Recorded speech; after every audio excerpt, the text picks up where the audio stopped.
간단한 음식인 아주 높은 계시의 말씀, 성령의 가르침으로 알게 된 말씀은 전해봐야 신학의 교리에 설교에 빠진 자들은 알아듣기는커녕 들으려 하지도 않으니 그냥 성경을 가지고 나누고자 합니다.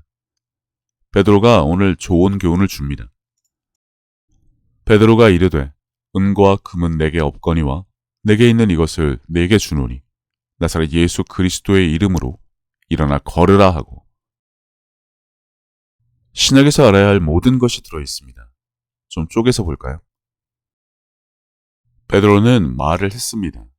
베드로에게는 나사렛 예수 이름이 있습니다.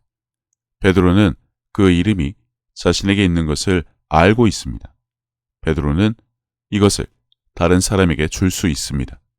베드로는 예수의 이름을 사용했습니다. 베드로는 원하는 결과를 말했습니다. 믿는 자에게 따르는 기사와 표적과도 관련된 말인데, 기사와 표적은 없고 이미 2000년 전에 끝났고 이 시대의 치유는 모두 악한 것들이 하는 것이다, 신사도 운동이다 라고 헛소리하는 자들은 성령을 모독하는 자, 성경을 모르는 자, 신학과 율법과 교리에 쩔은 자들이니 쉽게 바뀌지 않을 것이라 받아들이지 못합니다. 이런 자들은 모두 그냥 그렇게 살다가 재림 때, 심판 때 듣고 나서야 알게 될 것입니다. 하지만 다행히 성경을 읽고 지금 교회에서 목회자라는 자들이 하는 헛소리가 뭔가 성경과 다르다는 것을 아는 분들은 제대로 들어본 적도 없을 테니 이번 기회에 예수 이름이란 제목에 맞는 올바른 지식을 갖기 바랍니다. 지극히 크다고 불리우던 사도들, 모두 예수님의 견습생들이었죠. 3년을 따라다니며 상황에 따라 무엇을 해야 하는지 배운 자들이란 것입니다. 그래서 지금 우리는 성경을 통해 얼마든지 사도들과 같은 견습생이 될 수 있습니다. 단 오감에 쩔은 인간이라 도마와 같이 보지 않고는 믿지 않는 것은 어쩔 수 없으니 내버려 두고 어거지로 믿습니다 헛소리하는 자들도 마찬가지니 들을 게 있는 자들만 들으면 됩니다. 여러 가지로 구분을 해봤는데 딱히 특별한 방법이나 절차가 있는 것이 아닙니다. 주님을 믿으면, 그분의 말씀과 이름을 가지고 있으면 누구든지 얼마든지 주고 선포할 수 있다는 것입니다. 이름 있는 모든 것들이 예수 이름에 무릎을 꿇어야 한다는 것도 바로 이런 이유이기 때문이죠.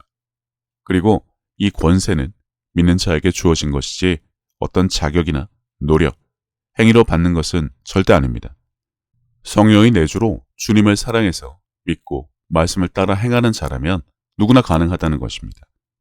그럼 문제는 여기서부터인데, 그 흔해 빠진 교회에서 성경에 버젓이 나온 이것을 배운 적이 있는 사람, 가뭄에 콩나죠.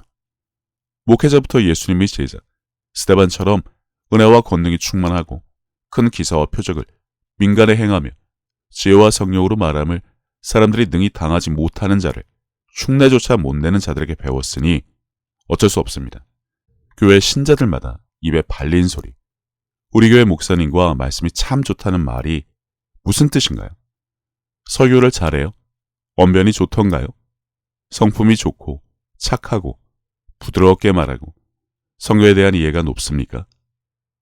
그걸 판단할 수 있는 사람은 스데반과 같은 수준의 사람이라 그런 평가를 할까요? 아니죠. 그냥 입에 발린 소리입니다. 예수님의 제자 같지도 않은 목회자, 좋게 평가해 주는 것은 알 바 아닌데, 과연 예수님은 그런 자들 뭐라고 하실까요? 수고하고 애는 쓴다만 너도 내 제자라고 하실까요? 주님을 사랑해서 그분의 말을 따르고 믿음으로 행해서 사도들과 같이, 스데반과 같이 되어 주님이 인정을 해주는 경지에 있냐는 겁니다. 답은 뻔합니다. 베드로는 말을 했습니다. 베드로에게는 나사렛 예수 이름이 있습니다. 베드로는 그 이름이 자신에게 있는 것을 알고 있습니다. 베드로는 이것을 다른 사람에게 줄 수 있습니다. 베드로는 예수의 이름을 사용했습니다. 베드로는 원하는 결과를 말했습니다. 내가 가진 예수의 이름, 그 이름이 가진 권세는 사람이 어쩔 수 있는 성질이 아니라 단지 우리에게 예수의 이름이 있다는 것을 아는지만 확인하면 됩니다. 예수의 이름은 믿는 자가 합법적으로 쓸 수 있는 것으로 누군가 특별한 자격과 조건이 따로 있는 것이 아닌데, 무엇보다 신학을 한 목회자들은 아닙니다. 왜냐하면 교회마다, 목회자마다 우린 다 믿고 주님을 모시고 산다고 하니 성경적이든 말든 아무튼 예수의 이름을 다 가진 자인데, 근데 왜 주님의 일은 하나도 못하면서 그만 그꼴로 종교생활이나 하는지 보면 압니다. 대부분 못하죠. 아니, 목회자란 자들이 강단에 가운이나 입고 서가지고 표매나 하니 될 턱이 없습니다. 요즘 교통법규가 바뀌어 우회전 잘못하면 벌금 때려 맞아 각별히 주의를 하는데, 왜 주님이 하신 말은 주여 주여 하면서 지키지도 않고 오히려 끝났다, 없다, 악한 것이 하는 것이라며 죽을 작정으로 덤벼드냐는 겁니다. 그냥 베드로처럼 하세요. 상황에, 문제에, 질병에, 귀신에게 말입니다.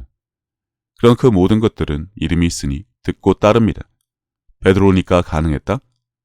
이런 거지와 노예근성은 기독교와 상관없이 좀 버렸으면 하는데 그게 잘 안 되나 봅니다.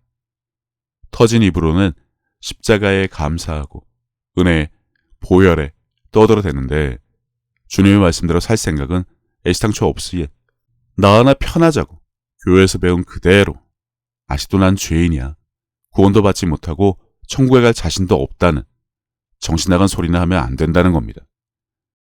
마무리하죠. 솔직히 스스로 믿음이 있는지도 모르죠. 확신도 없고, 그쵸?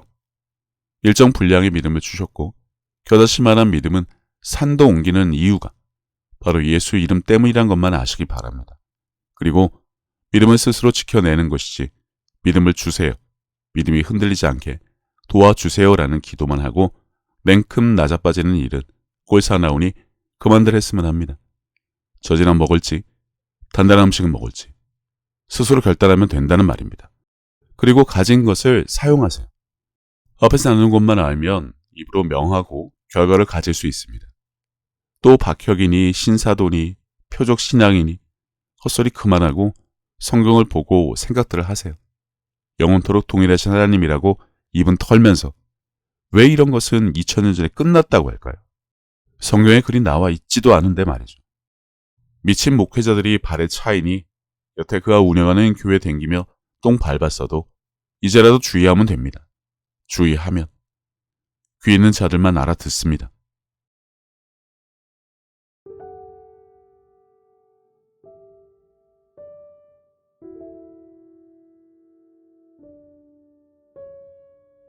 예수님께서는 내 마음을 다하고 목숨을 다하고 뜻을 다하고 힘을 다하여 주 너의 하나님을 사랑하라 하신 것이요. 둘째는 이것이니 내 이웃을 내 자신과 같이 사랑하나 보다 더 큰 계명은 없다고 하셨습니다. 생각해보면 믿는 사람들은 이미 하나님께 받은 것이 너무나 많은 것을 아는 자들입니다.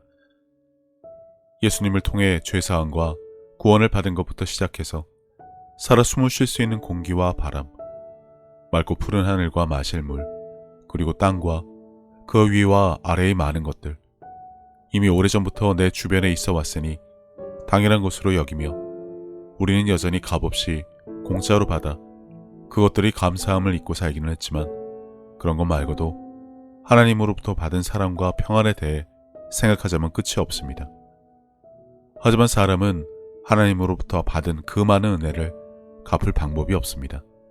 그래서 하나님께서는 내 이웃을 내 몸같이 사랑하는 것으로 그것을 대신 갚으라고 하신 것인지도 모릅니다. 그리고 지극히 작은 자에게 한 것이 곧 하나님께 한 것이라고 하셨으니 그분의 은혜를 알고 그분을 닮아가는 삶을 살아가야 한다면 지금 내가 살아가는 삶의 방향이 하나님과 나의 이웃을 사랑하는 올바른 길 위에 있는 것인지 한 번쯤 점검해 봐야 하지 않나 싶습니다. 이와 같이 하나님의 뜻, 그분이 기뻐하실 일이 무엇인지 알고 내게 주어진 소명을 다하기 위해 끊임없이 힘쓰고 노력하는 것도 크리스찬들이 마땅히 해야 할 일이 아닐까라는 생각을 해봅니다. 이제는 세상 유행에 따라 요동치던 내 마음을 모두 내려놓고 혼자서 하나님의 뜻을 헤아리는 시간을 가져보시기를 권해봅니다. 하나님은 세상 모든 사람들을 사랑하십니다. 그렇기 때문에 당신이 사랑받기에 마땅한 사람인 것처럼 당신의 가족도 이웃도 그분에게는 마찬가지로 소중한 자녀들입니다. 당신이 어려운 상황을 겪었을 때 하나님께서 당신의 삶에 관여하실 수 있도록 마음의 문을 열고 그분을 신뢰하며 동행하는 삶을 살아왔듯이 이제 당신도 다른 사람들에게 먼저 다가가서 손을 내미는 귀한 삶이 되어 주시기를 바랍니다. 예수님께서 주신 새 계명, 서로 사랑하라. 저도 늘 제 자리에서 최선을 다하여 섬기고 사랑하며 살도록 하겠습니다. 감사합니다.